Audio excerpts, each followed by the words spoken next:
देखिए, बाडा की ढाणी में पंकज सैनी प्रजापत का मर्डर हुआ है।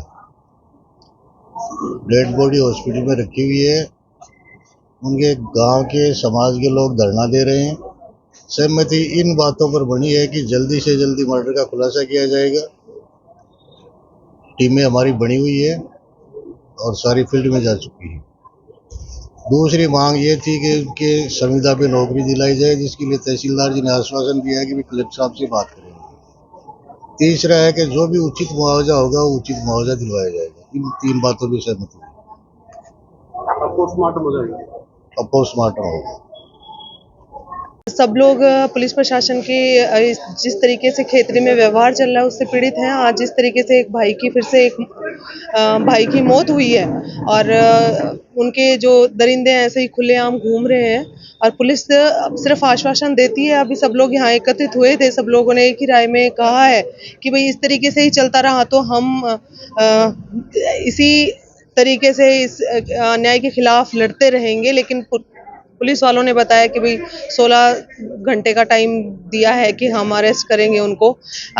लेकिन मैं एक बात डिप्टी साहब से इन सबसे कहना चाहती हूँ कि जिस तरीके से खरकड़ा के मामले में इन लोगों ने सिर्फ एक आश्वासन दिया था और उसका आज तक कोई वो नहीं हुआ है, उस मामले को भी ये साथ में ले और इन मामलों की सुनवाई करे ताकि लोगों का, आमजन का पुलिस के प्रति विश्वास बढ़े। क्योंकि खेतड़ी में पुलिस के प्रति लोगों का विश्वास दिन प्रतिदिन खोता जा रहा है, क्योंकि दिनों दिन ऐसी घटनाएं हमारे सामने आ रही है जिसमें पुलिस बिल्कुल भी लापरवाह जैसी स्थितियां पैदा करती है। मामले में देखो, हम 11 लोगों की इसमें कमेटी बनी थी। इसमें संरक्षक हमारे सीताराम जी थे, चेयरमैन साहब, और इसमें मैं भी हूँ और मनीष जी घुमरिया में, सुरेंद्र जी में, कई 11 लोग हैं। इन 11 लोगों ने तय किया और जो जनमानस यहाँ बैठा था सबकी सहमति बनी और सहमति पत्र मेरे पास में है और रिसीव मैंने इनकी ले रखी है। डिप्टी साहब ने भी साइन किए हैं और तहसीलदार जी ने भी किए हैं। और जो हमारा मांग पत्र था हत्यारों को 72 घंटे में गिरफ्तार करने का, वो मांग डिप्टी साहब ने हमारी मान ली गई है। दूसरा था कि मृतक के परिवार को उचित मुआवजा, तहसीलदार जी ने वो आश्वासन भी हमें दे दिया है कि मैं उचित मुआवजा दिलाऊंगा। तीसरी जो मांग थी मृतक के परिवार को संविदा के ऊपर नौकरी, उसका आश्वासन भी तहसीलदार महोदय ने मुझे पूर्ण रूप से दिया है और लिखित में दिया है। मैं आप सबको एक पत्र दिखा रहा हूँ, मुझे लिखित में दिया है। हमारी इस कमेटी में सहमति बन गई है। अब पोस्टमार्टम करवा करके इनका दाह संस्कार किया जाएगा। फिर हमने ये कहा कि अगर ये हमारी बात मांग अगर नहीं मानी गई 72 घंटे बाद में, तो फिर हमारा यही माइक होगा, यही दरी होगी, यही टेंट होगा, फिर हम इनके खिलाफ धरना प्रदर्शन करेंगे। देखो, पिछले समय से खेतड़ी में इस तरह की बहुत हत्याएं हो रही हैं और कहीं ना कहीं पुलिस प्रशासन इस मामले में ढीला है, इसलिए इस तरह की घटनाएं घटती हैं। और घटना घटने के बाद भी पुलिस प्रॉपर कार्रवाई नहीं करती, इसलिए जनता को धरना प्रदर्शन करने के लिए आना पड़ता है। और जब जनता इनको मजबूर करती है तो पुलिस और प्रशासन सक्रिय होता है। ये न शासन के लिए अच्छी बात है, न प्रशासन के लिए, विशेषकर पुलिस प्रशासन के लिए। तो मेरा आग्रह रहेगा पुलिस प्रशासन से कि आगे ऐसी घटनाएं नहीं घटें, इसके ऊपर भी वो काम करे। और इस मामले को हमने समय दिया है, उस समय के सीमा के अंदर कार्रवाई हो, नहीं जन आक्रोश कभी भी बढ़ सकता है। ये व्यवस्थाएं इसी तरह से चलेंगी तो एक दिन जन आक्रोश बहुत ही विद्रोही रूप लेगा। ये प्रशासन को समझने की जरूरत है। पुलिस प्रशासन का पूरे ही खेतड़ी में रवैया ठीक नहीं है और जो कुछ हो रहा है आम आदमी भी जान रहा है, पत्रकार बंधु भी जान रहे हैं और खेतड़ी की पुलिस प्रशासन की कार्रवाई पूरे देश में बदनाम है। आज ऐसे हालात हैं, मुझे कहते हुए कहीं कोई डर और संकोच नहीं है। तो पूरे प्रशासन को दुरुस्तीकरण की जरूरत है। सिर्फ पंकज ही नहीं मारा गया, पुलिस प्रशासन बदमाशों को संरक्षित कर रही है खेतड़ी में, मैं देख रहा हूँ।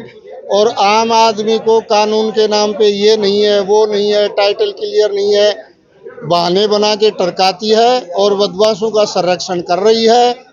पुलिस प्रशासन के साथ बदमाशों के याराना के संबंध हुए पड़े हैं खेतड़ी में। इस नेक्सस को तोड़ना होगा, नहीं ये हत्याएं बढ़ती रहेंगी और हम इसे बर्दाश्त नहीं करेंगे।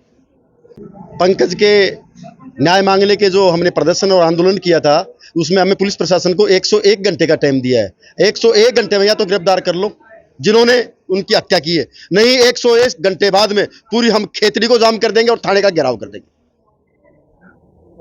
आज हम सब लोग यहाँ पे इकट्ठे हुए हैं भाई पंकज को न्याय दिलाने के लिए। कि 24 घंटे बीत गए हैं इस हत्याकांड को, लेकिन पुलिस ने अभी तक इस पे कोई कार्रवाई नहीं की है। इसलिए हमें ये धरना प्रदर्शन करने की ज़रूरत पड़ी और हम आगे से ये पुलिस को आगाह करते हैं कि इस प्रकार की जो ये घटनाएं होती हैं इनको रोकने के लिए इसके ऊपर उचित कदम उठाएं और जो अपराधी हैं उनको एक ऐसा एग्जाम्पल सेट करें ताकि वो कोई भी अपराध करने से पहले एक बार सोचे कि यार मैं ये अपराध कर रहा हूँ, उसके बाद इसके परिणाम बहुत खराब होंगे।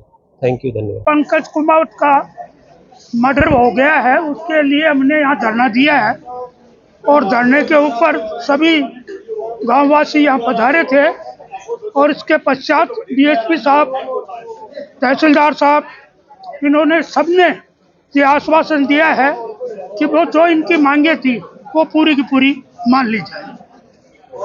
कल शाम को एक डेड बॉडी मिली थी यहाँ पे कुएं के अंदर, वो मौका विजिट किया। इसी गांव का व्यक्ति था पंकज कुमावत, 20 साल की उम्र थी। उसके बारे में घटनास्थल का निरीक्षण किया गया है, कुछ क्लूज़ मिले घटनास्थल से और हम उम्मीद कर रहे हैं जल्द से उन क्लूज़ को कड़ियों को जोड़कर, जैसा कि गांव वाले भी बता रहे थे, कई चीज़ें कई तथ्य सामने आए हैं, उनको जोड़कर इसका शीघ्र खुलासा किया जाएगा।